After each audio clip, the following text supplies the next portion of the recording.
Olá, sejam todos muito bem-vindos a mais um vídeo do nosso canal, Estudos e Mensagens para o Tempo do Fim. Nosso assunto de hoje é bem interessante e vai ser um pouco longo, mas hoje falaremos sobre o santuário. Qual o significado do ritual do santuário? Seria o ritual do santuário apenas para os israelitas? E o seu significado? Ainda teria alguma relevância para os nossos dias? Como sempre, para respondermos a essas e outras perguntas, nos utilizaremos da palavra do Senhor e por isso precisamos de ajuda. Vamos orar? Aqueles que quiserem me acompanhar. Senhor Deus e Pai, louvado seja o teu santo e bendito nome. Venha o teu reino, seja feita a tua vontade, na terra, no céu e por toda a eternidade. Neste instante, estaremos mais uma vez abrindo a tua palavra. Por isso te peço que sejas comigo nesta hora, pois reconheço que sou falho, e por isso peço primeiramente pelo teu perdão, e também por sabedoria, para que eu não fale por mim mesmo, mas de acordo com o teu querer. E que prepare, Senhor, o coração de todos aqueles que estarão assistindo este vídeo, pois te peço em nome e pelos méritos de Cristo Jesus. Amém. Muito bem. O assunto de hoje, o santuário, é para a grande maioria do povo que atualmente se diz pertencer ao Senhor Deus, quase que totalmente desconhecido. E isso, infelizmente, devido ao árduo trabalho do inimigo de Deus e das almas, que há milênios se dedica em lançar a verdade de Deus por terra, como foi profetizado pelo profeta Daniel. Sim, ele, o diabo, engrandeceu-se e chegou até o príncipe do exército, o próprio Jesus Cristo, e retirou o sacrifício diário, e o lugar do seu santuário foi arremessado abaixo. E ele não está só. Um exército lhe foi dado contra o sacrifício diário, por causa da transgressão. E ele, Satanás, arremessou a verdade ao chão, e ele praticou e prosperou. Um dos argumentos mais utilizados é o de que esse chamado ritual do santuário, praticado pelos descendentes de Israel, filho de Isaac, filho de Abraão, foi destinado especificamente para o seu tempo e para aquele povo, e que, a partir da primeira vinda de Cristo a este mundo, este santuário teria perdido o seu significado, o que não é verdade, pois esse chamado ritual do santuário foi instituído antes da fundação deste mundo, quando o próprio Cristo se ofereceu, para que, se o homem, o qual sequer existia, acaso caísse em rebelião contra Deus, contra a lei do Senhor, lhe fosse concedida uma oportunidade de redenção, a qual foi oferecida ao primeiro casal, logo após a entrada do pecado a este mundo. Quando para Adão e também para sua mulher, o Senhor Deus fez vestes de pele e os vestiu. Vejam, antes que existisse o pecado, ambos viviam nus, e isso era para eles algo natural. Mas com a entrada do pecado, perceberam então que estavam nus, pois antes disso não possuíam o conhecimento do bem e do mal, só conheciam o bem, e por isso não havia nenhuma maldade em seus corações. Pois bem, estas vestes, as quais o Senhor Deus fez para ambos, não foram com pelos, mas sim com pele, ou seja, um animal precisou morrer, para que houvesse assim uma compensação, uma espécie de pagamento pela transgressão cometida pelo casal, pois o Senhor Deus havia ordenado ao homem, dizendo: de toda a árvore do jardim tu poderás comer livremente, mas da árvore do conhecimento do bem e do mal, dela tu não comerás, pois no dia em que dela comeres, tu certamente morrerás. Foi então que o Senhor Deus explicou ao casal o seu plano para a redenção, não apenas de ambos, mas de todos os seus descendentes. E para isso, seria necessário que alguém sofresse as consequências do pecado que eles haviam cometido, ou da transgressão da lei. E a consequência por comer da árvore do conhecimento do bem e do mal era a morte, a qual Cristo se ofereceu para morrer em nosso lugar, tal como Paulo escreveu aos Romanos. Ainda que o salário do pecado seja a morte, nos seria oferecido pelo dom de Deus a oportunidade de vida eterna, por nosso Senhor, Salvador e Redentor, Jesus Cristo. Amém. E este ato, chamado de mistério da piedade, será objeto de estudo por toda a eternidade futura, quando o assunto do pecado chegar ao seu fim, quando o Cordeiro de Deus, que através de uma pedra que será cortada sem mãos, ou seja, independente de os descendentes de Adão cooperarem ou não, este assunto do pecado terá um fim.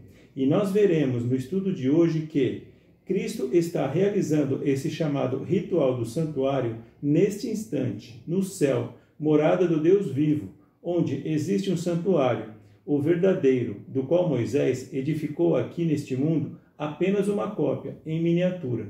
Porque Cristo não entrou em um santuário feito por mãos, que são figura do verdadeiro, mas no próprio céu, para agora, neste instante, comparecer na presença de Deus por nós, porquanto Ele é o Senhor do céu e da terra, não habita em templos feitos por mãos. Veremos através do estudo de hoje que este ritual do santuário, como afirma o texto, está em plena atividade, agora, neste instante, no céu, por nosso Salvador e Redentor, Jesus Cristo, o qual intercede junto ao Pai, por cada um de nós, na função de sumo sacerdote, e só sairá de lá quando chegar a hora de sua segunda vinda a este mundo, para o resgate dos seus. E veremos também a didática utilizada por Deus para que o homem chegasse a uma boa compreensão do quanto o pecado é mau aos olhos do Senhor, e também de suas consequências.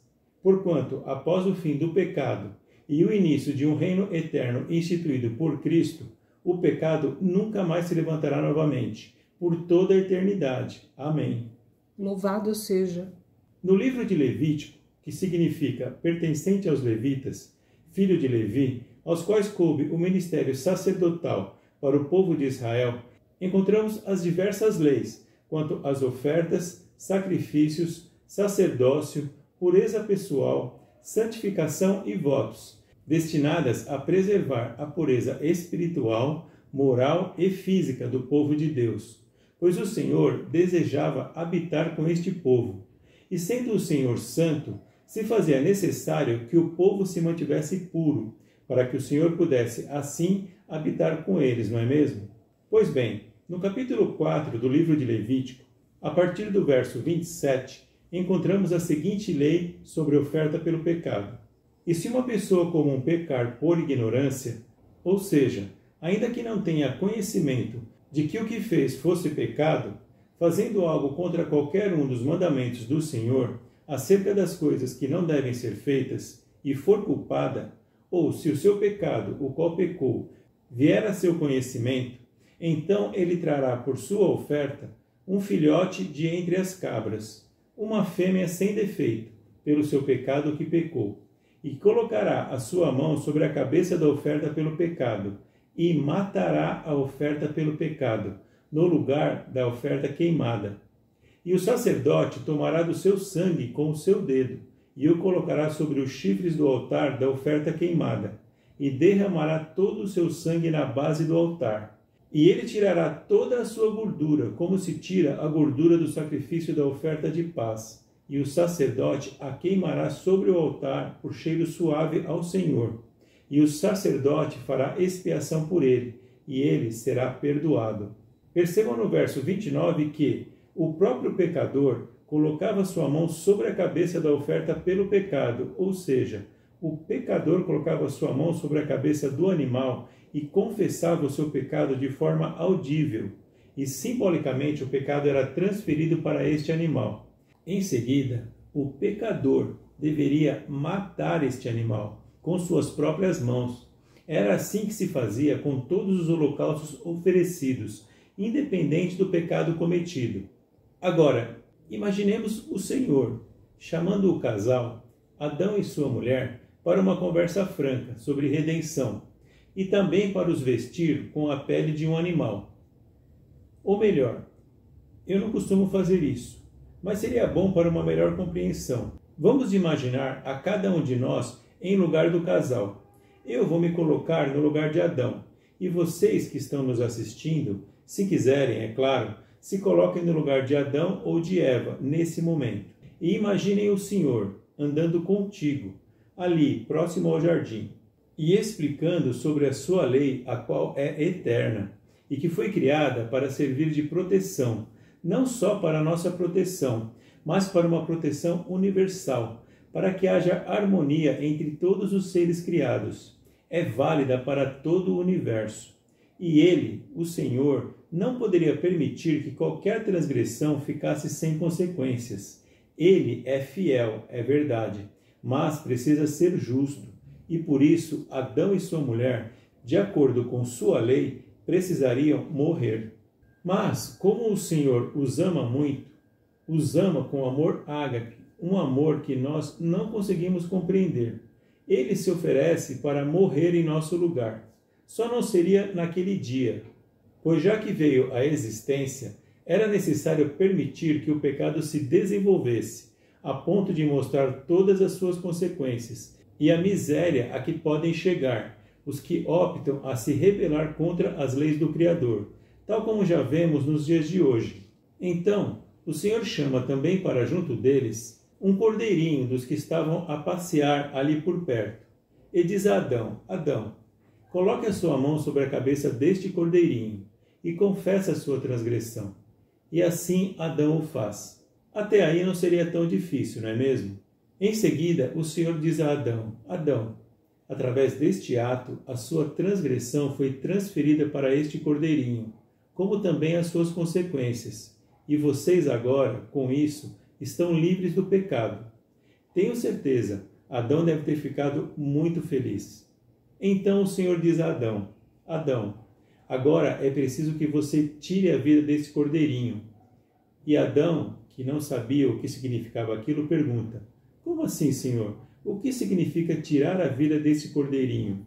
E o Senhor explica que a culpa pela transgressão cometida por Adão e por sua mulher simbolicamente foi transferida para aquele cordeirinho, e que aquele cordeirinho precisava agora pagar o preço de tal transgressão, ou seja, aquele cordeirinho inocente e perfeito, que não tinha nenhum defeito ou culpa, deveria morrer em lugar de Adão e de sua mulher.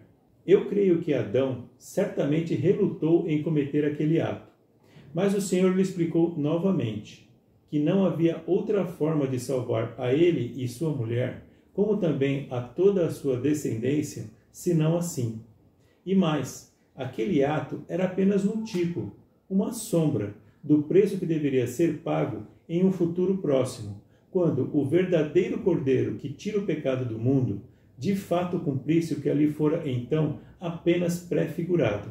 Sabem, existem livros de autores os quais eu considero inspirados, que ao relatarem sobre a vida de Adão, escrevem que ele chorou amargamente quando viu pela primeira vez uma flor murchar e secar, ou caírem as folhas de uma árvore, ou, pior ainda, quando os animais começaram a se atacar e até se alimentarem uns dos outros, pois isso não era assim antes do pecado. E ele sabia que tudo aquilo só começou a acontecer devido à existência do pecado, a transgressão da lei, que eles haviam cometido. A própria altura do casal, muitos escritores relatam que era muito superior à da humanidade de hoje. Chegam a dizer que o casal possuía por volta de 4 até 5 metros de altura. Vejam, algo que a Bíblia deixou registrado e que me impressiona muito é que Deus criou o homem à sua própria imagem. A imagem de Deus o criou. Antes de nos criar, Deus disse: façamos um homem à nossa imagem, conforme a nossa semelhança. E mais, lhes concedeu domínio sobre tudo o que havia criado sobre toda a terra. Ou seja, colocou Adão como o príncipe deste mundo. Que responsabilidade e que confiança o Senhor depositou em Adão. Eu tenho certeza, por Adão ter vivido um tempo antes que houvesse pecado neste mundo, independente do quanto tempo, por ele ter por vezes conversado com o Senhor face a face, sem contar que fora criado à imagem do próprio Deus, conforme a semelhança do Criador, suas capacidades física, mental e mesmo psicológicas eram certamente muito superiores à de seus descendentes. E ainda que o pecado certamente lhe tenha afetado, isto não aconteceu de forma imediata. E por isso, Adão compreendeu completamente o plano da redenção do Senhor, como também as consequências do pecado, através da morte daquele primeiro cordeirinho. Certamente foi uma experiência muito triste. Misericórdia. Bom, para uma melhor compreensão do assunto do plano da redenção de Deus, se faz necessário conhecermos o que a palavra nos revela sobre o testemunho de Jesus Cristo em todos os tempos. Ou seja, desde o passado, quando o pecado infelizmente entrou em nosso mundo, como no presente, o que Cristo está fazendo por cada um de nós agora, nesse instante, quanto tudo o que será feito no futuro próximo, para que possamos, então, ser novamente glorificados, para só assim estarmos aptos a viver com Ele pela eternidade prometida. Assim seja. E esta revelação sobre o testemunho da vida de Jesus Cristo em todos os tempos se faz através do conhecimento sobre o próprio ritual do santuário. Pois bem, no passado o Senhor pediu a Moisés que lhe fizesse um santuário, para que o Senhor pudesse habitar entre eles, e este santuário deveria ser feito de acordo com um modelo, que lhe fora mostrado no monte, onde Moisés esteve por 40 dias e 40 noites na presença do Senhor. Eu, infelizmente, não vou poder me estender nos detalhes, pois este vídeo será apenas um resumo sobre o assunto do santuário, sobre o qual temos a intenção de fazer uma série com muitos vídeos, se for da vontade de Deus permitir. Mas quem quiser ir se aprofundando um pouco mais, poderá ler os capítulos de 25 a 31 do livro de Êxodo, onde o Senhor falou a Moisés que dissesse aos filhos de Israel que trouxesse uma oferta de todo homem que a desse voluntariamente, a qual seria tomada, aceita, juntamente com o coração de quem a desse. Nesses capítulos, o Senhor fornece detalhes específicos para cada móvel que faria parte deste santuário. Aliás, cada móvel, o tipo de madeira com o qual deveriam ser feitos, a cobertura dos mesmos, os materiais a serem utilizados e muito mais. Infelizmente, em seguida, no capítulo 32 do livro de Êxodo, o povo, vendo que Moisés se demorava para descer do monte, se reuniram com Arão, para que este fizesse deuses que fossem adiante deles.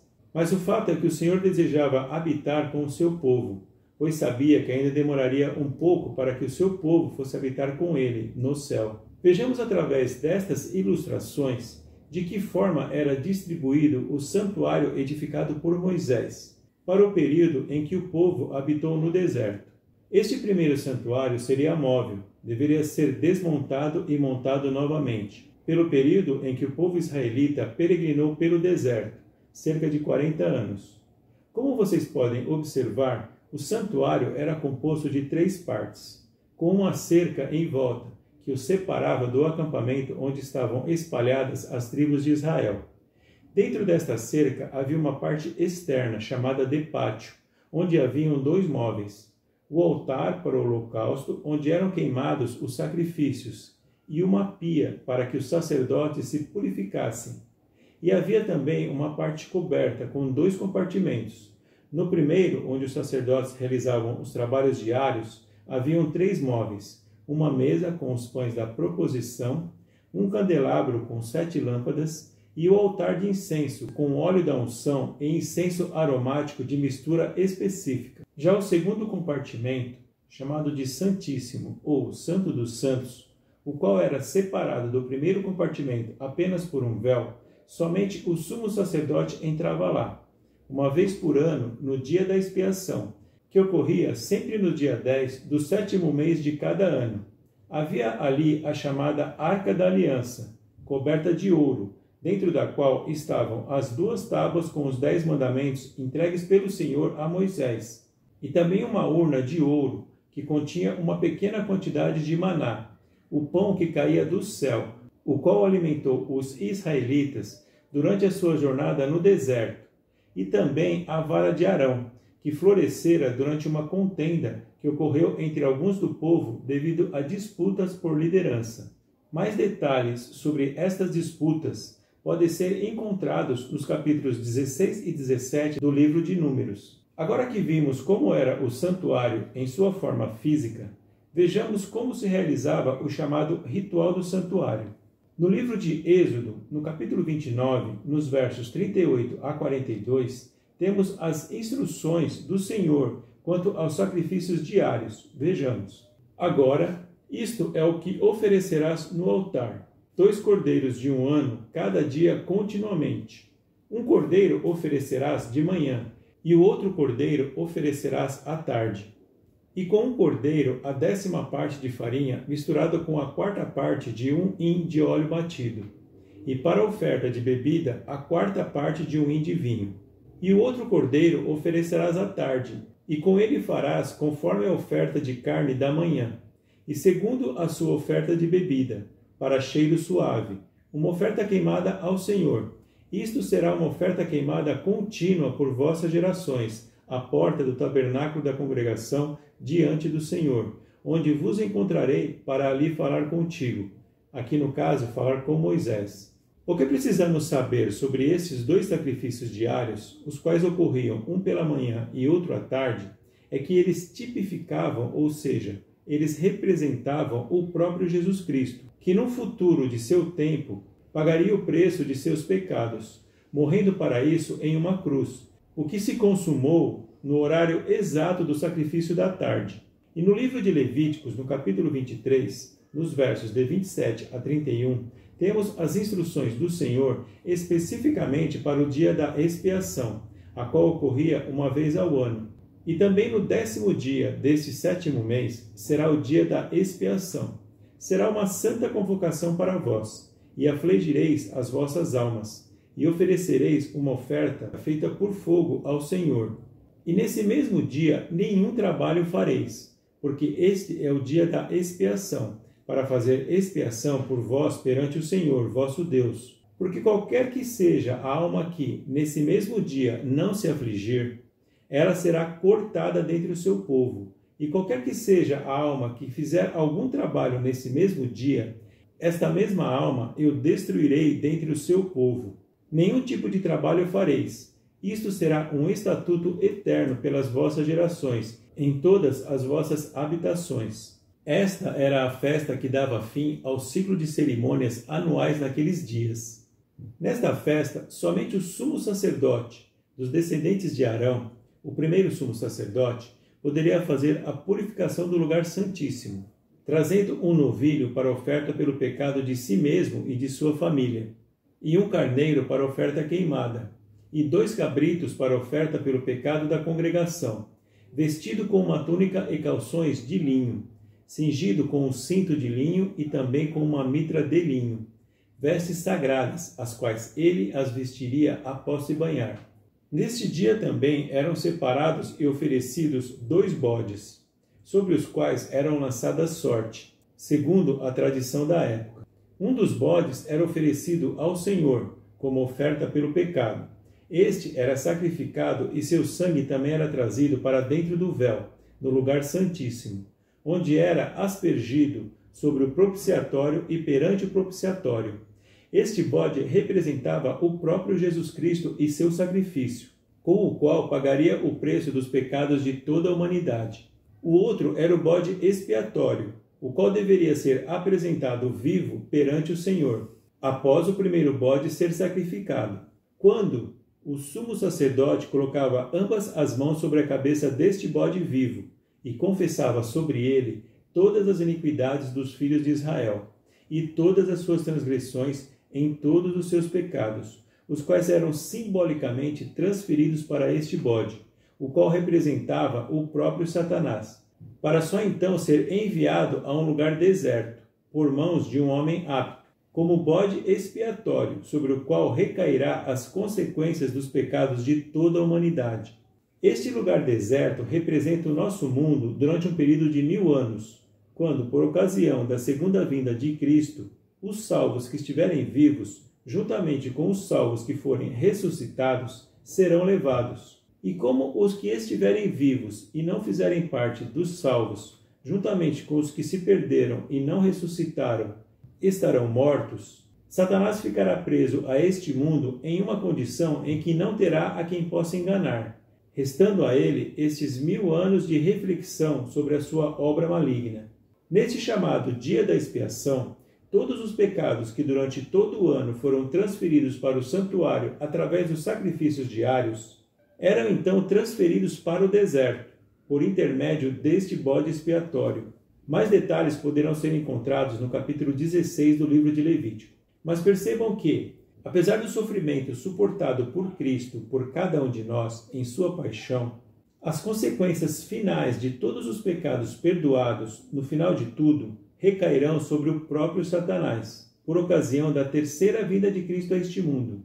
Temos um vídeo que fala sobre este assunto.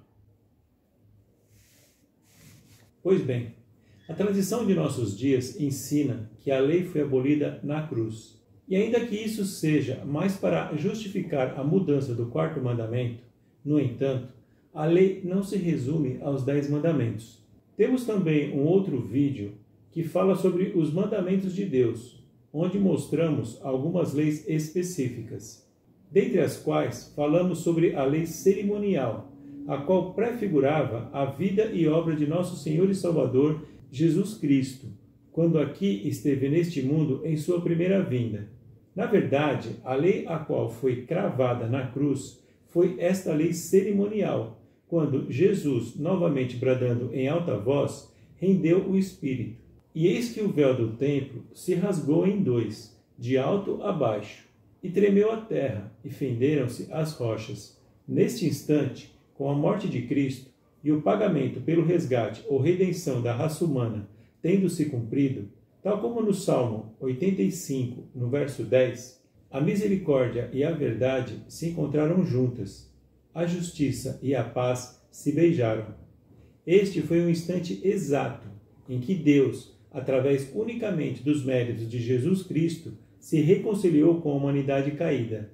Não se enganem, não existe pecado que fique livre de consequências. Sim, Deus é misericordioso, mas também é justo. E tal como aos homens está ordenado morrerem uma só vez, vindo depois o julgamento, assim também Cristo ofereceu-se uma só vez para levar os pecados de muitos, e para aqueles que o buscam, ele aparecerá pela segunda vez sem pecado, para a salvação. Amém. Com isso, o santuário terrestre perdeu a sua função, pois a profecia de Gênesis, no capítulo 3, no verso 15, se cumpriu. O antítipo cumpriu o que os tipos tinham por função prefigurar, anunciar apenas. Ali, naquele ato, a cabeça da serpente foi esmagada, ainda que com o sofrimento pelo qual Cristo suportou, ainda que com o seu calcanhar ferido, em demonstração da sua paixão pela humanidade. Cristo nos amou e se entregou por nós, em oferta e sacrifício a Deus, em cheiro suave. Ora, de todas as coisas que falamos, eis o resumo. Temos um sumo sacerdote tal, que está assentado à destra do trono da majestade nos céus, um ministro do santuário e do verdadeiro tabernáculo, que o Senhor levantou e não o homem. Neste instante, pedirei à minha esposa que leia um comentário com o título de O Mistério de Cristo no Santuário Celestial. Pode ler para nós, Shirley? Sim, é chegada a hora do sacrifício da tarde. O sacerdote está em pé no pátio do templo de Jerusalém, pronto para oferecer um cordeiro como sacrifício. Ergue o cutelo para imolar a vítima, mas nesse momento a terra sofre uma convulsão. Aterrorizado, ele solta o cutelo e o cordeiro escapa. Por sob o estrondo do terremoto, ele ouve um alto ruído de algo que se rasga, enquanto mãos invisíveis partem o véu do templo de alto a baixo. Fora da cidade, nuvens negras envolvem uma cruz. Quando Jesus, o Cordeiro Pascual de Deus, exclama: "Está feito", ele morre pelos pecados do mundo. O tipo encontrara o antítipo, o próprio evento a qual os serviços do templo haviam apontado durante séculos acabara de ocorrer. O Salvador completara seu sacrifício expiatório e, pelo fato de o símbolo haver encontrado a realidade, os rituais que antecipavam esse sacrifício haviam sido ultrapassados. Por essa razão, o véu rasgou-se. O cutelo caiu das mãos do sacerdote e o cordeiro escapou. Há mais, porém, em relação à história da salvação. A questão vai além da cruz. A ressurreição e ascensão de Jesus dirigem nossa atenção para o santuário celestial onde, não mais como cordeiro, ele ministra como sacerdote. O sacrifício foi oferecido uma vez por todas. Agora ele torna disponíveis a todos os benefícios de seu sacrifício expiatório. Muito grato. Nós já falamos um pouco e falaremos muito sobre profecias nos nossos vídeos futuros, principalmente em nossa série sobre o livro de Apocalipse, que se iniciará em breve. Quanto ao assunto de hoje, sobre o santuário, o seu significado é eterno. Não foi destinado apenas para um povo ou para uma época específica, mas para toda a humanidade e por todo o tempo, desde que Adão cometeu o primeiro pecado, comendo do fruto de uma árvore, a qual o Senhor lhe havia ordenado que não comesse, até a purificação de nosso planeta, na terceira vinda de Cristo a este mundo, lembrando que estamos aguardando a sua segunda vinda. A despeito de o santuário terrestre ter cumprido o seu propósito aqui na terra por ocasião em que Cristo foi crucificado, este santuário terrestre foi apenas um tipo, uma sombra, do verdadeiro santuário que existe no céu, pois o Senhor orientou a Moisés a que observasse para que fizesse o santuário terrestre conforme o seu modelo, que lhe fora mostrado no monte. Ou seja, Moisés deveria fazer o santuário terrestre como sendo uma cópia, em miniatura, mas respeitando as proporções de um santuário que já existia no céu, morada do Altíssimo.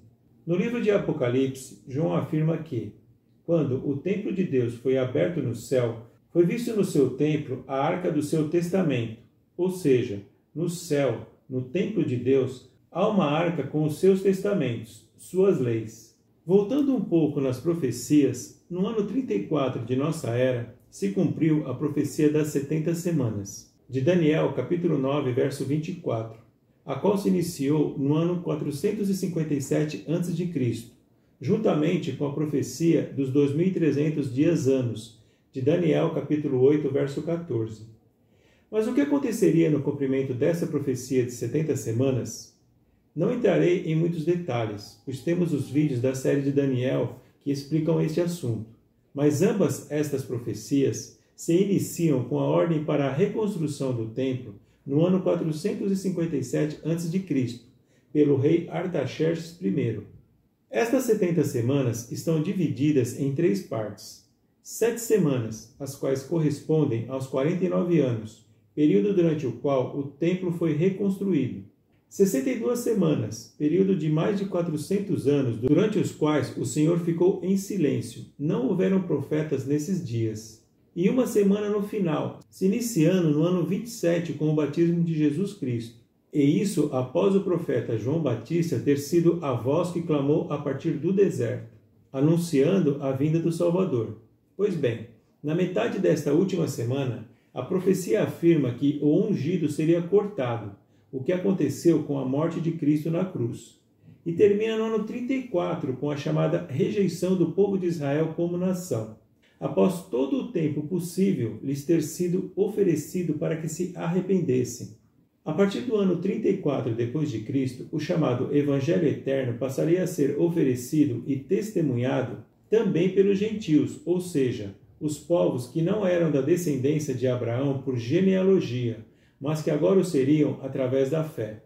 Para entendermos melhor o que aconteceu no cumprimento desta profecia, vamos para o livro de Atos dos Apóstolos, no capítulo 7. Aliás, um capítulo muito interessante, o qual eu recomendo.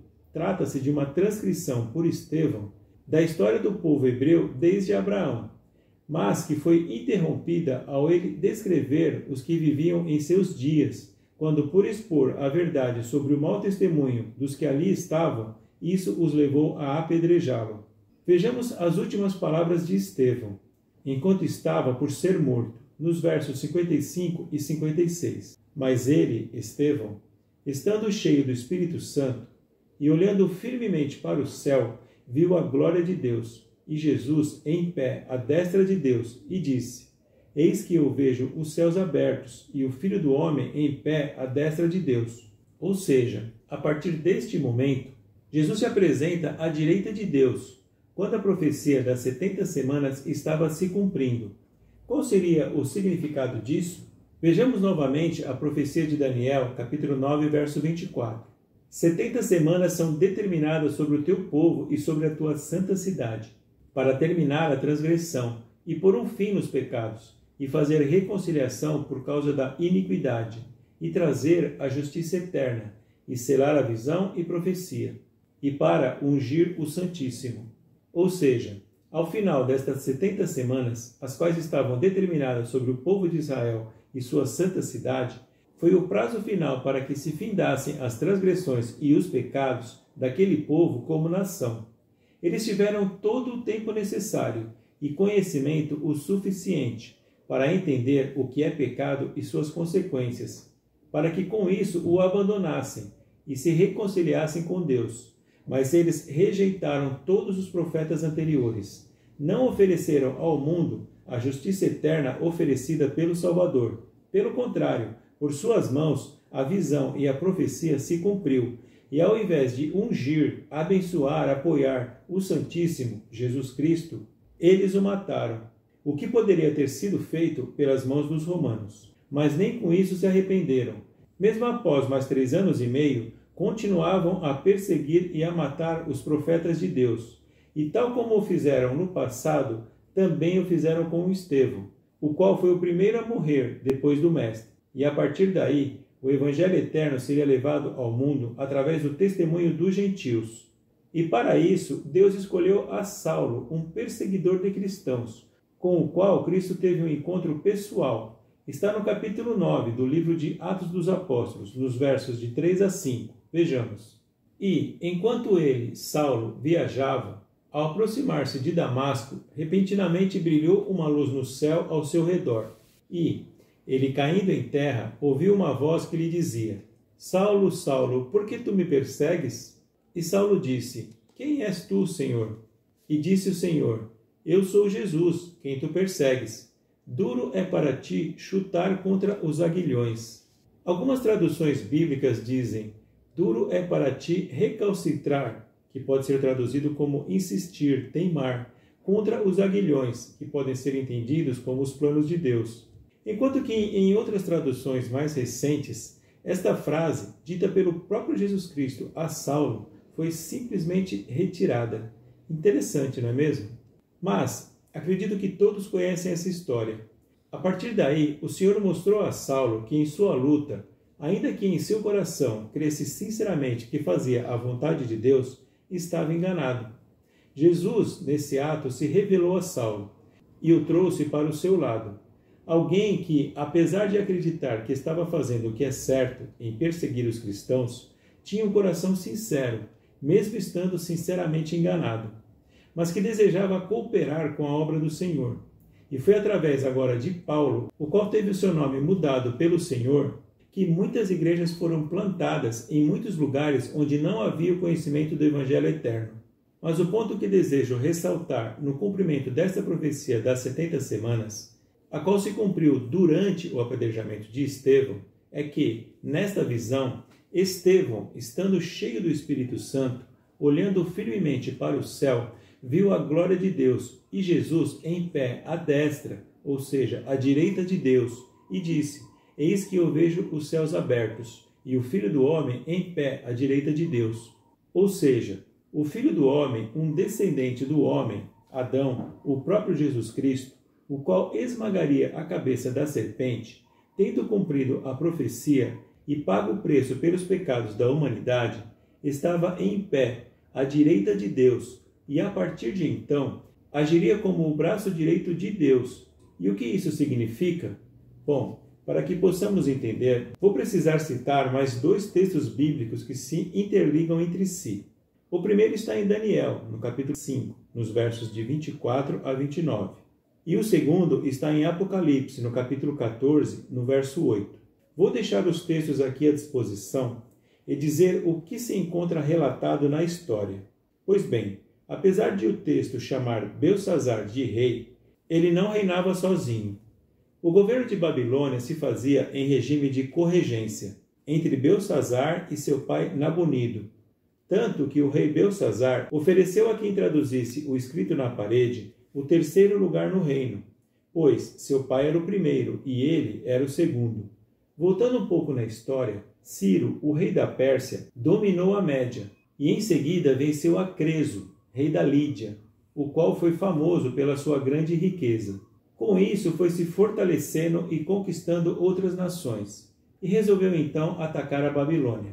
Após a morte de Nabucodonosor, o Império Babilônico deu início a uma decadência. Seu filho reinou por apenas 2 anos e foi morto por um cunhado. Houve então uma revolta promovida pela casta sacerdotal, que conseguiu colocar no trono a Nabonido, o qual era considerado um alucinado, e deu início a um verdadeiro desmonte do reino babilônico. Quando Ciro atravessou o rio Tigre e derrotou os babilônios por terra, Nabonido fugiu e deixou o poder político do reino para o seu filho Belsazar, o que não havia sido a primeira vez, pois já havia ficado por 10 anos na Arábia Central. O fato é que o reino de Babilônia sempre foi um poder político-religioso. O próprio Nabucodonosor foi ao mesmo tempo rei e sacerdote em seus dias. E Nabonido foi colocado como rei justamente por essa casta sacerdotal que o apoiava, e isso justamente por suas atribuições sacerdotais. E com isso passou a se ater à parte espiritual do reino, deixando a parte política para o seu filho Belsazar. E apesar de a cidade de Babilônia não mais existir, o livro de Apocalipse se refere à Babilônia de nossos dias como sendo um poder político-religioso que estaria vigente até o fim dos tempos. Pois bem, o capítulo 5 de Daniel, a partir do verso 1, diz que o rei Belsazar fez uma grande festa para 1000 de seus senhores, e bebeu vinho perante os 1000. Belsazar, enquanto experimentava o vinho, ordenou que trouxessem os vasos de ouro e prata que o seu pai Nabucodonosor havia retirado do templo que estava em Jerusalém, para que o rei e os seus príncipes, as suas esposas e concubinas, pudessem beber neles. Então eles trouxeram os vasos de ouro que foram retirados do templo da casa de Deus, que estava em Jerusalém. E o rei e seus príncipes, suas esposas e concubinas, beberam neles. Eles beberam vinho e louvaram os deuses de ouro e de prata, de bronze, de ferro, de madeira e de pedra. Alguma semelhança com a Babilônia de nossos dias? Na mesma hora surgiram dedos de uma mão de homem, e escreveram defronte do castiçal sobre o cal da parede do palácio do rei. E o rei viu a parte da mão que escreveu. Então mudou-se o semblante do rei, e os pensamentos o atribularam tanto que as juntas dos seus lombos se afrouxaram, e os seus joelhos batiam um contra o outro. O rei bradou, ordenando que trouxessem os astrólogos, os caldeus e os adivinhos. E o rei falou e disse aos homens sábios de Babilônia: aquele que ler este escrito e mostrar-me a sua interpretação será vestido com escarlate, terá uma corrente de ouro ao redor do seu pescoço e será o terceiro governante no reino. Bem, ninguém dentre os caldeus conseguiu ler nem mostrar ao rei a interpretação dos escritos na parede. E Daniel foi chamado para isso. E apesar de recusar os presentes do rei, leu o que estava escrito na parede e deu a sua interpretação, como relatado a partir do verso 25. E este foi o escrito que se escreveu: Mene, Mene, Tekel, Ufarsim. Esta é a interpretação do escrito. Mene, Deus contou o seu reino e o finalizou. Tekel, tu foste pesado nas balanças e encontrado em falta. Pérez, teu reino foi dividido e dado aos medos e persas. Percebam que a palavra Mene em Daniel é dita por 2 vezes. Tal como em Apocalipse, no capítulo 14, no verso 8, a palavra caiu também é dita por 2 vezes. E outro anjo seguiu, dizendo: Caiu, caiu Babilônia, aquela grande cidade que a todas as nações deu a beber do vinho da ira da sua prostituição. Outras traduções dizem: E seguiu outro anjo, dizendo: Babilônia caiu, caiu aquela grande cidade, porque ela fez todas as nações beberem do vinho da ira de sua fornicação. Pois bem, em ambos os casos, as palavras se repetem porque existem 2 poderes a serem destronados. Um é o poder político e o outro o poder religioso. No caso de Daniel, ambos os reis, tanto Belsazar como Nabonido, são destituídos. O rei Belsazar morreu naquela mesma noite. E quanto ao rei Nabonido, a despeito de a Bíblia não relatar, é certo que não deu continuidade em seu reinado, pois a partir de então, Dário o Medo e Ciro o Persa deram início ao Império Medo-Persa. Da mesma forma, as profecias de Apocalipse afirmam que a Babilônia de nossos dias, aquela grande cidade que a todas as nações dá a beber do vinho da ira de sua prostituição, também cairá. Tanto o seu poder político como o seu poder religioso terão um fim.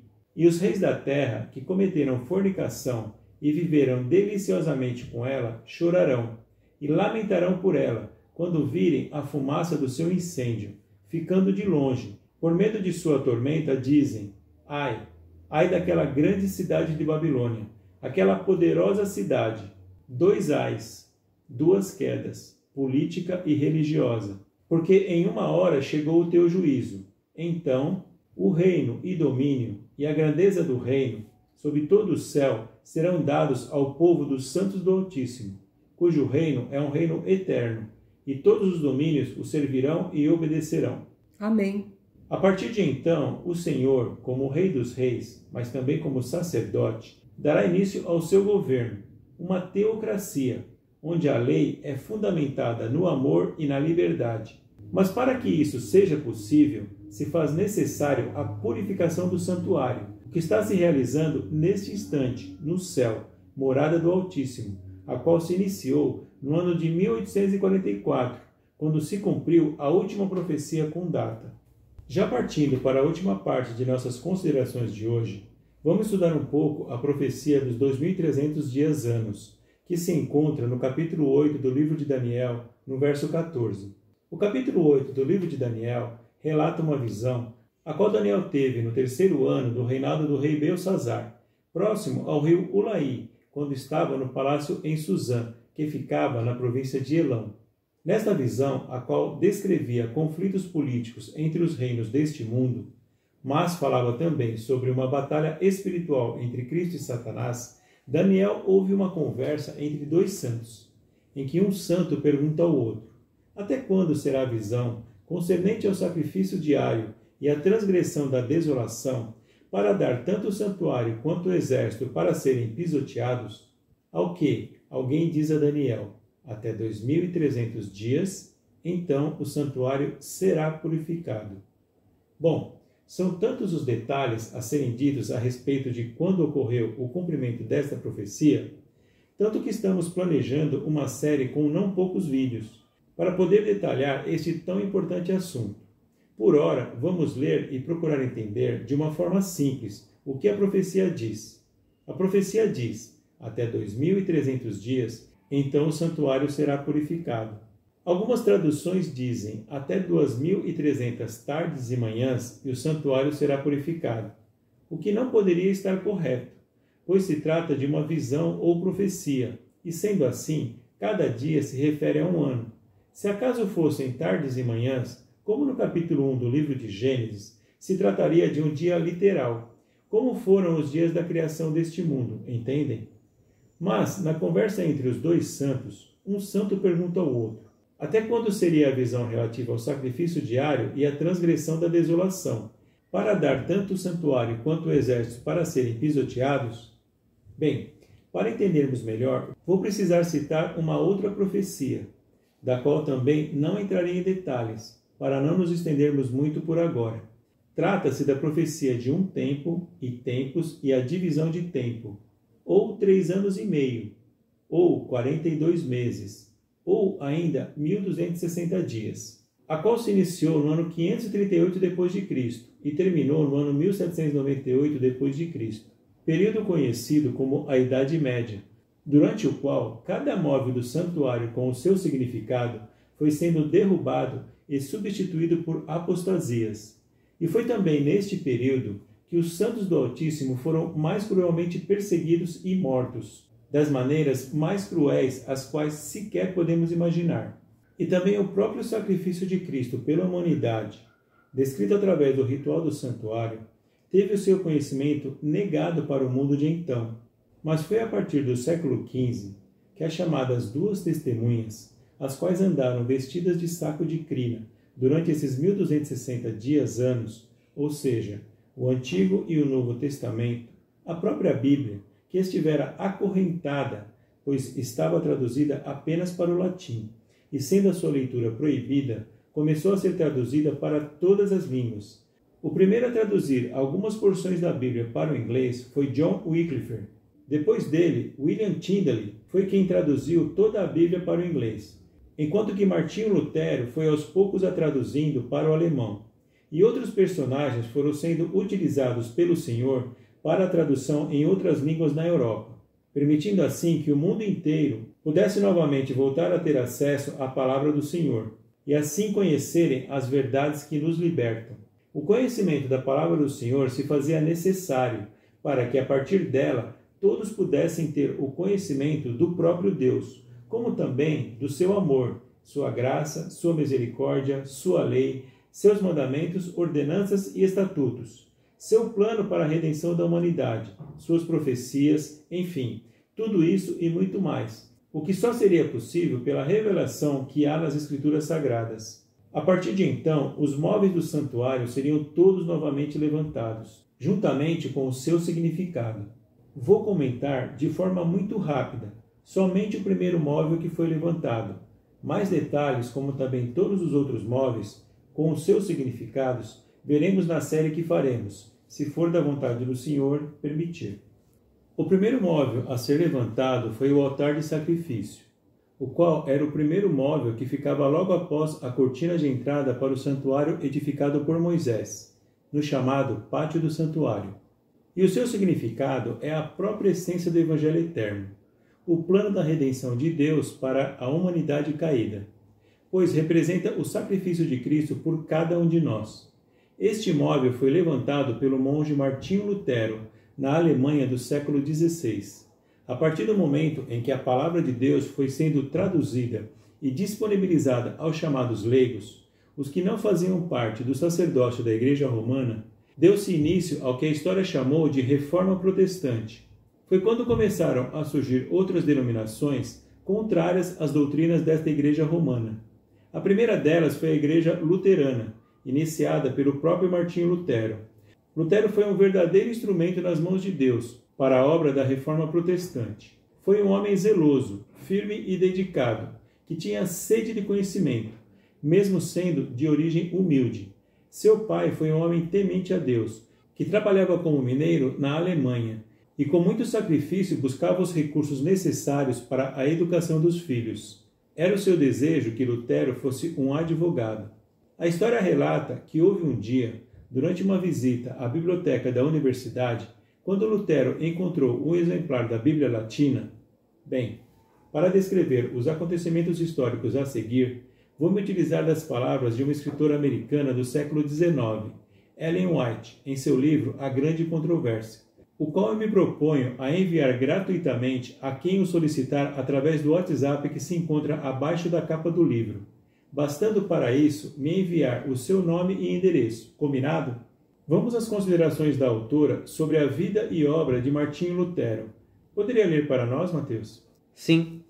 O temor do Senhor habitava o coração de Lutero, capacitando-o a manter sua firmeza de propósito e conduzindo-o em profunda humildade diante de Deus. Ele possuía um permanente senso de sua dependência da divina ajuda e não falhava em iniciar cada dia com oração, enquanto seu coração continuamente respirava uma petição por guia e apoio. Orar bem, dizia ele com frequência, é a melhor parte do estudo. Quando certo dia examinava os livros na biblioteca da universidade, Lutero descobriu uma Bíblia Latina. Ele nunca havia visto tal livro antes, ignorava mesmo a sua existência. Havia ouvido porções dos evangelhos e epístolas que eram lidas ao povo durante o culto público, e supunha que eles eram a Bíblia toda. Agora, pela primeira vez, ele estava olhando para a palavra de Deus completa. Com uma mescla de temor e curiosidade, ele se debruçou sobre as sagradas páginas. Com pulso acelerado e coração palpitante, ele leu por si mesmo as palavras da vida, detendo-se e exclamando: "Oh, se Deus me desse tal livro!" Anjos celestiais estavam ao seu lado, e raios de luz vindos do trono de Deus revelavam os tesouros da verdade à sua compreensão. Eles sempre temeram ofender a Deus, mas agora a profunda convicção de sua condição de pecador apoderara-se dele como nunca dantes. Um sincero desejo de ser liberto do pecado e encontrar paz com Deus levou-o a entrar para um convento e dedicar-se à vida monástica. Era-lhe exigido ali realizar os trabalhos mais penosos e pedir esmolas de casa em casa. Ele estava numa idade onde o respeito e a apreciação são mais avidamente desejados, e aquelas humilhantes tarefas eram profundamente mortificantes aos seus sentimentos naturais. Mas suportou pacientemente essa humilhação, crendo que era necessário por causa de seus pecados. Cada momento que podia ser aproveitado em meio aos seus deveres diários, ele empregava no estudo, furtando-se ao descanso e poupando o mesmo tempo dispensado às suas parcas refeições. Acima de tudo mais, ele se deleitava no estudo da palavra de Deus. Ele descobrira a Bíblia acorrentada à parede do convento, e a ela se encaminhava com frequência. À medida que suas próprias convicções de pecado se aprofundavam, ele buscava, mediante suas próprias obras, obter perdão e paz. Ele levava uma vida muito rigorosa, esforçando-se mediante jejuns, vigílias e flagelações, a fim de subjugar os males de sua natureza, aos quais a vida monástica não trouxera nenhum alívio. Não se poupava de nenhum sacrifício pelo qual pudesse obter aquela pureza de coração que o capacitaria a ser aprovado diante de Deus. Eu era realmente um monge piedoso, disse posteriormente, e seguia as regras de minha ordem mais estritamente do que posso expressar. Se algum monge pudesse conseguir o céu por suas obras monásticas, eu certamente teria direito a ele. Se houvesse um prosseguido, teria levado minhas mortificações mesmo até a morte. Como resultado dessa penosa disciplina, ele perdeu vigor e passou a sofrer desmaios dos quais nunca se recuperou plenamente. Mas, a despeito de todos os seus esforços, sua alma sobrecarregada não encontrava alívio. Foi, afinal, levado às raias do desespero. Quando parecia a Lutero que tudo estava perdido, Deus suscitou-lhe um amigo e auxiliador. O piedoso Staupitz abriu a palavra de Deus à mente de Lutero e fê-lo desviar os olhos de si mesmo e parar com a contemplação da punição eterna pela violação da lei de Deus, e olhar para Jesus, seu Salvador, que perdoa pecados. Em lugar de se torturar por causa de seus pecados, lance-se nos braços do seu Redentor, confie nele, na justiça de sua vida, na expiação propiciada por sua morte. Ouça o Filho de Deus, ele tornou-se homem para dar a você a certeza do favor divino. Ame-o, pois ele amou você primeiro. Assim falou aquele mensageiro de misericórdia.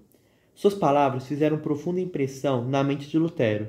Depois de tremenda luta contra os erros longamente acariciados, ele se apegou à verdade, e a paz veio sobre sua turbada alma.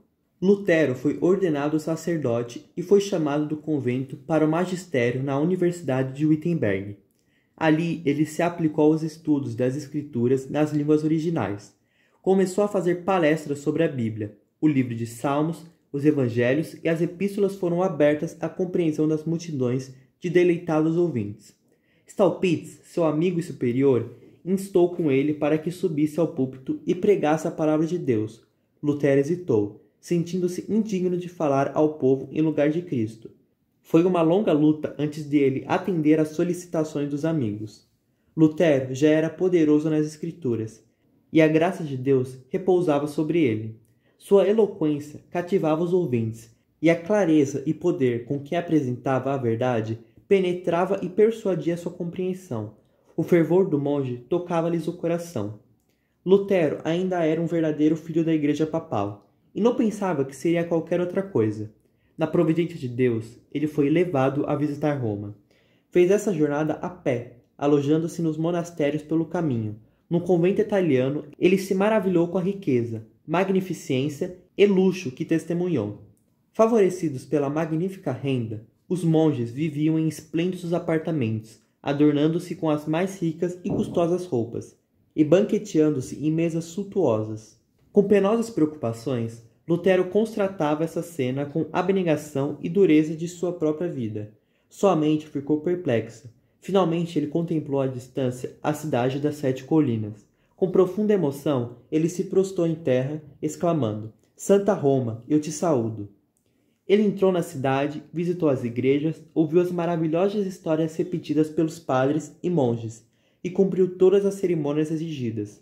Por toda parte ele contemplou cenas que o enchiam de espanto e horror.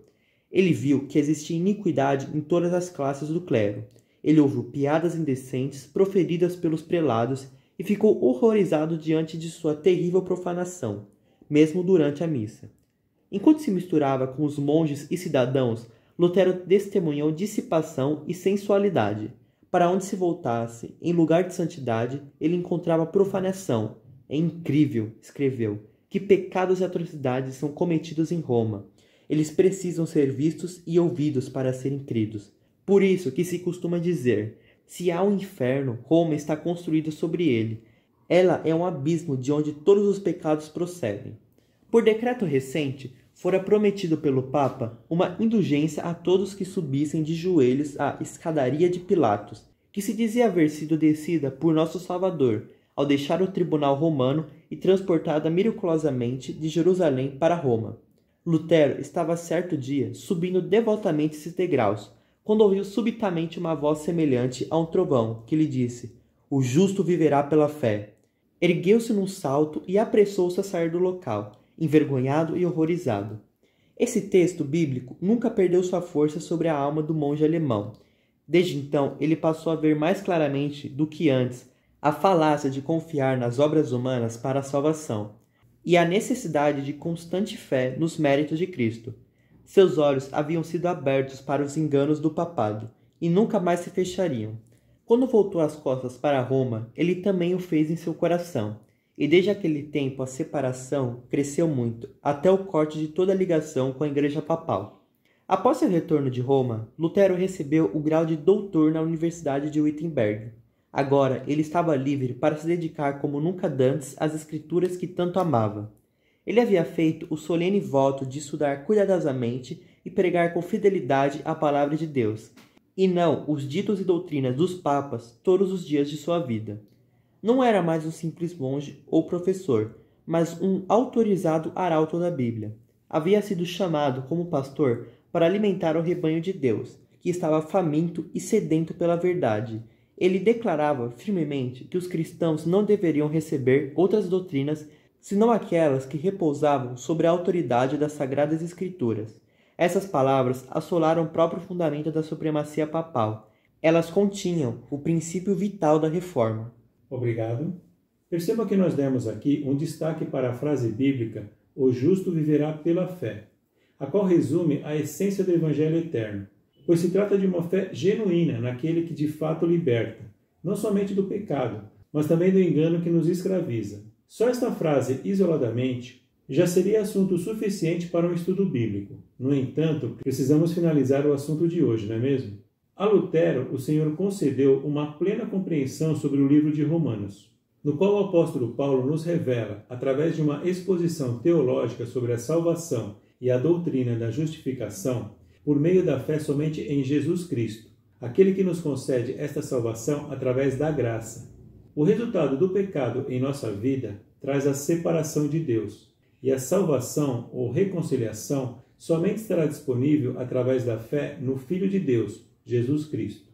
Foi através da compreensão do livro de Romanos que Martinho Lutero elaborou as chamadas 95 teses sobre justificação pela fé, as quais foram afixadas na porta da igreja do castelo de Wittenberg, na Alemanha, no dia 31 de outubro de 1517, data considerada como sendo o início da Reforma Protestante. Em seguida, outras pessoas foram sendo capacitadas pelo Senhor, e outras denominações foram surgindo para que, através delas, outros móveis do santuário fossem também levantados. Até que já no século XIX, a partir do ano de 1831, William Miller, um fazendeiro e pregador leigo batista, após dedicados estudos bíblicos, se baseando no livro de Daniel, no capítulo 8, no verso 14, sobre a profecia dos 2300 dias-anos, iniciou uma série de pregações que ficaram conhecidas como o Grande Despertar do Segundo Advento, que se espalhou pelo mundo cristão nos Estados Unidos da América. Baseado em suas próprias interpretações bíblicas sobre a profecia e fazendo os cálculos quanto ao seu início com a reconstrução do templo em Jerusalém no ano de 457 a.C., já mencionadas aqui, chegou à conclusão de que Jesus voltaria entre a primavera do ano de 1843 e a primavera do ano de 1844. Esse período passou e nada aconteceu. E assim Miller, juntamente com outros colaboradores e até mesmo pastores de outras denominações, voltaram novamente ao estudo da Bíblia, na tentativa de descobrir onde poderiam ter errado. Foi quando Samuel Snow, um cético que havia se tornado em um pregador millerita, chegou à conclusão de que a vinda de Jesus seria no dia 22 de outubro de 1844, no outono, no dia 10 do 7º mês do calendário hebraico, quando ocorreria o dia da purificação do santuário, o qual naquele ano cairia justamente no dia 22 de outubro.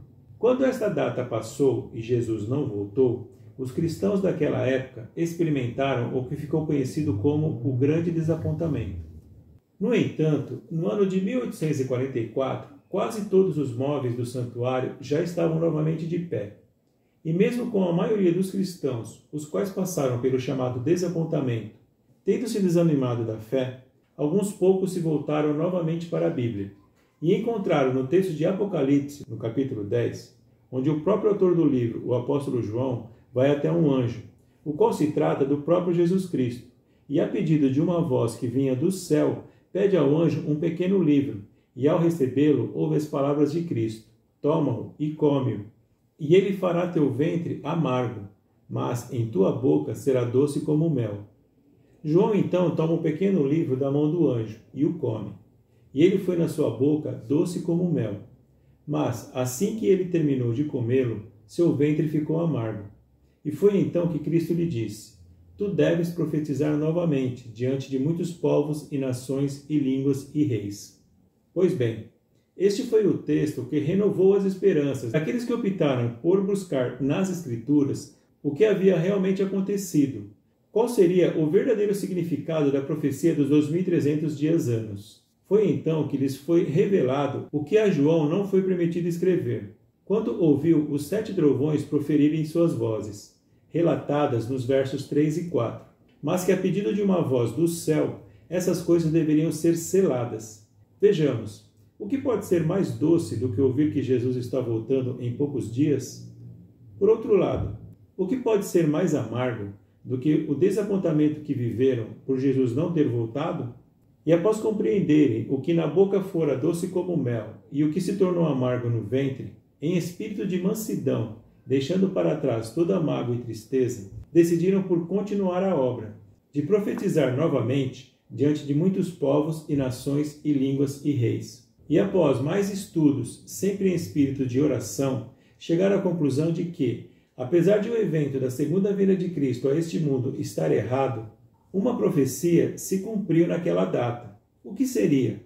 Foi então que o Senhor, ouvindo suas orações, lhes fez entender. Vamos ler novamente a profecia de Daniel, no capítulo 8, no verso 14. Até 2300 dias ou anos, então o santuário será purificado. Sabem, muitas pessoas, ao lerem a Bíblia, pensam que pareça difícil de entender o que Deus quer dizer, principalmente em textos proféticos. Mas eu os convido neste momento para que deixemos de lado essas concepções. Vamos ler novamente e ousar entender de forma simples.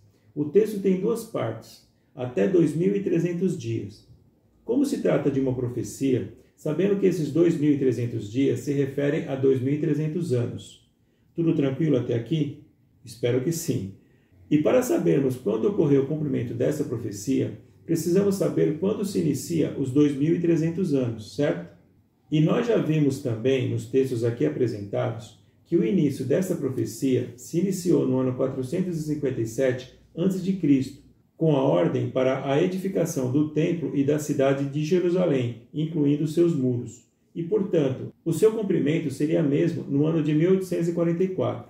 Quanto a isso, não precisamos ter dúvidas, certo? Agora, vamos para a segunda frase. Então, o santuário será purificado. O que será que o Senhor queria dizer para nós quando disse em sua palavra que após esses 2300 anos, os quais se cumpriram no ano de 1844, então o santuário seria purificado? Vamos pensar. Posso afirmar que aqui em nosso planeta não existe mais um santuário terrestre, mesmo porque o seu significado se cumpriu quando Cristo pagou o preço pelas iniquidades da humanidade ao morrer na cruz. Tanto que em sua morte, já vimos aqui que o véu que separava o lugar santo do lugar santíssimo se rasgou de cima para baixo. E o próprio ritual deste santuário terrestre era apenas um tipo, uma sombra, do que Cristo faria ao morrer em nosso lugar. Portanto, como afirma o texto, esse santuário ao qual se refere a profecia não poderia ser o santuário terrestre, mas sim o santuário celestial, do qual Moisés edificou apenas uma cópia em miniatura, concordam? Assim sendo, esta profecia se cumpriu no céu, onde atualmente temos um sumo sacerdote tal que está assentado à destra do trono da majestade nos céus. Temos por nós um ministro do santuário, no verdadeiro tabernáculo, o qual o próprio Senhor o edificou, e não o homem. Pois bem, sendo assim, a partir do ano de 1844, então o santuário que se encontra no céu seria purificado, ou seja, tal como no ritual do santuário terrestre, uma vez ao ano, no dia 10 do 7º mês de cada ano, ocorria o dia da expiação, para a purificação deste santuário terrestre, onde vimos que somente o sumo sacerdote deveria entrar no lugar santíssimo, para que ali fosse feita uma purificação deste local, da mesma forma, no santuário celestial, Cristo, como nosso sumo sacerdote, realiza esta mesma purificação neste instante. O dia da expiação era um dia solene, dia de jejum. Todo o povo permanecia em absoluta reverência e profunda reflexão. Todos se examinavam, pois nenhum pecado poderia ter ficado em oculto. Todas as iniquidades deveriam ter sido confessadas, para que fossem transferidas para dentro do véu deste santuário terrestre. Pois em seguida, por ocasião desta purificação, todos os pecados que haviam sido depositados neste compartimento, chamado de Santíssimo ou Santo dos Santos, no qual se encontrava a arca com os mandamentos de Deus, juntamente com uma porção de maná e a vara de Arão, todos estes pecados eram transferidos simbolicamente para um bode, o qual era levado para um lugar deserto por mãos de um homem apto para isso. E mais, lembram que neste vídeo eu mostrei que este bode representa o próprio Satanás, que por ocasião da segunda vinda de Cristo ficaria preso a este planeta por 1000 anos, sem ter a quem enganar, e que todos os pecados perdoados recairiam sobre ele?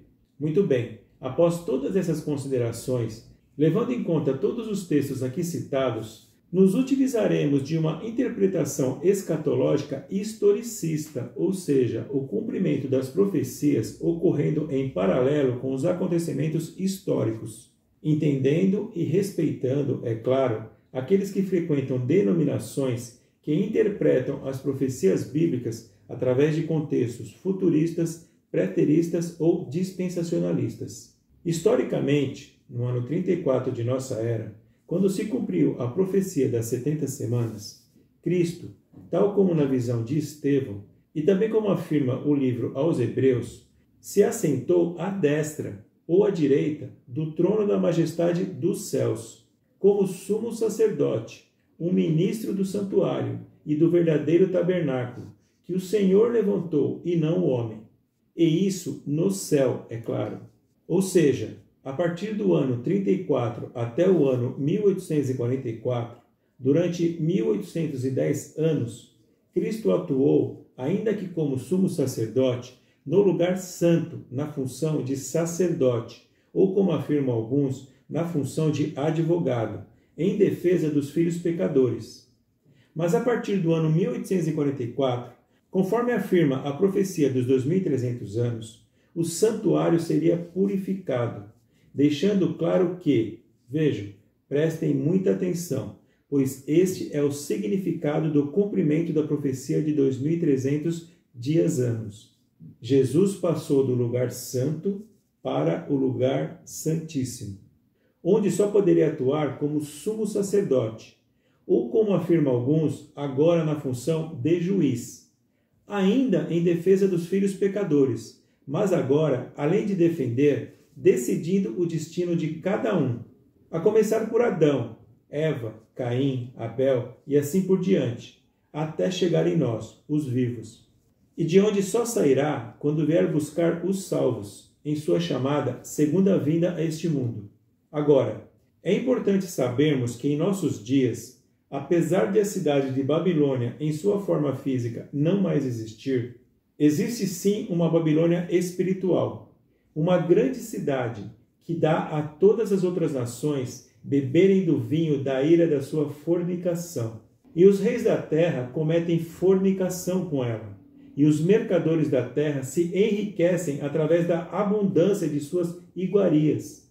Mas chegará um dia em que um anjo poderoso descerá do céu, ou seja, uma mensagem poderosa iluminará toda a terra com a sua glória, expondo assim toda a verdade, a qual virá da parte de Deus, e que gritará poderosamente com uma forte voz, dizendo: Babilônia, a grande, caiu. Caiu e se tornou habitação de demônios, e o antro de todo espírito imundo, e gaiola de toda ave imunda e odiável.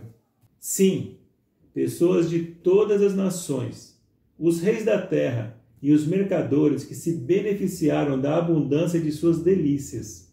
Todos estes beberão do vinho da ira de Deus, que será derramado sem mistura, ou seja, sem misericórdia, no cálice da sua indignação. No entanto, quanto a nós, fiquemos, pois, firmes em nossa profissão de fé, sem nos abalar, porque fiel é aquele que prometeu. E estas são palavras fiéis e verdadeiras. E ele, um anjo poderoso, o próprio Jesus Cristo, foi enviado por Deus para transmitir essas promessas a João. E disse a ele: Não seles as palavras da profecia deste livro, porque o tempo está próximo. Aquele que é injusto, continue sendo injusto. E aquele que é impuro, continue sendo impuro. E aquele que é justo, continue sendo justo. E aquele que é santo, continue sendo santo. E eis que eu venho, rapidamente, e a minha recompensa está comigo, para dar a cada homem conforme a sua obra. Eu sou o Alfa e o Ômega, o princípio e o fim, o primeiro e o último. Abençoados são aqueles que praticam seus mandamentos, os mandamentos de Deus, para que eles tenham direito à árvore da vida e possam adentrar pelos portões da cidade. Amém. Assim seja. Bom, a despeito de todas as tradições que fincaram raízes em nossas mentes e em nossos corações, Jesus Cristo continua sendo o mesmo, ontem e hoje e para sempre. Ele não muda. Suas leis e mandamentos nunca mudaram. Ele criou um mundo perfeito. Criou o homem, Adão, à sua própria imagem, conforme a sua semelhança. Perfeito. Infelizmente, no capítulo 3 do livro de Gênesis, sua palavra relata que o pecado adentrou em nosso mundo. Que triste. Mas no capítulo 20 do livro de Apocalipse, sua palavra afirma também que o pecado terá um fim. O inimigo de Deus e das almas será vencido. Ficará por 1000 anos aguardando a execução da sentença final. E a terra será novamente purificada. E novamente todo o universo estará em harmonia com suas leis, mandamentos, ordenanças e estatutos, para que assim possamos experimentar a felicidade plena, vivendo num ambiente o qual o próprio Criador planejou para cada um de nós, onde não haja mais a dor, nem pranto ou lágrimas, nem o sofrimento, nem desastres ou guerras, nem miséria, pois não existirá mais nem a própria morte. Assim seja. Amém. Bom, é isso. No próximo vídeo, o meu menino, o Mateus, estará finalizando a série de Daniel, com o capítulo 12, que retratará a cena final da história deste mundo. E no meu próximo vídeo, eu estarei comentando sobre os princípios de saúde que o Senhor deixou para os seus filhos em sua palavra. Oremos. Senhor, muito grato te sou pelas oportunidades que nos tem concedido, a mim e a minha família. De estarmos fazendo estes vídeos tem sido um privilégio, uma bênção, pois nós temos aprendido bastante. Te somos muito gratos. Te peço perdão mais uma vez, reconheço que sou falho. E te peço a sua ajuda para continuar lutando contra as minhas fraquezas. Te peço ainda que abençoe grandemente todos aqueles que estão assistindo estes vídeos. E que o teu Santo Espírito possa complementar o que aqui nós não tenhamos conseguido. Seja, Senhor, com cada filho teu que esteja passando por dificuldades neste mundo. Nos concede sabedoria e discernimento para podermos fazer a tua vontade. Concede-nos, Senhor, a tua paz. Nos concede que um dia possamos adentrar pelos portões da cidade de teu reino. Nos concede, Senhor, o direito à árvore da vida.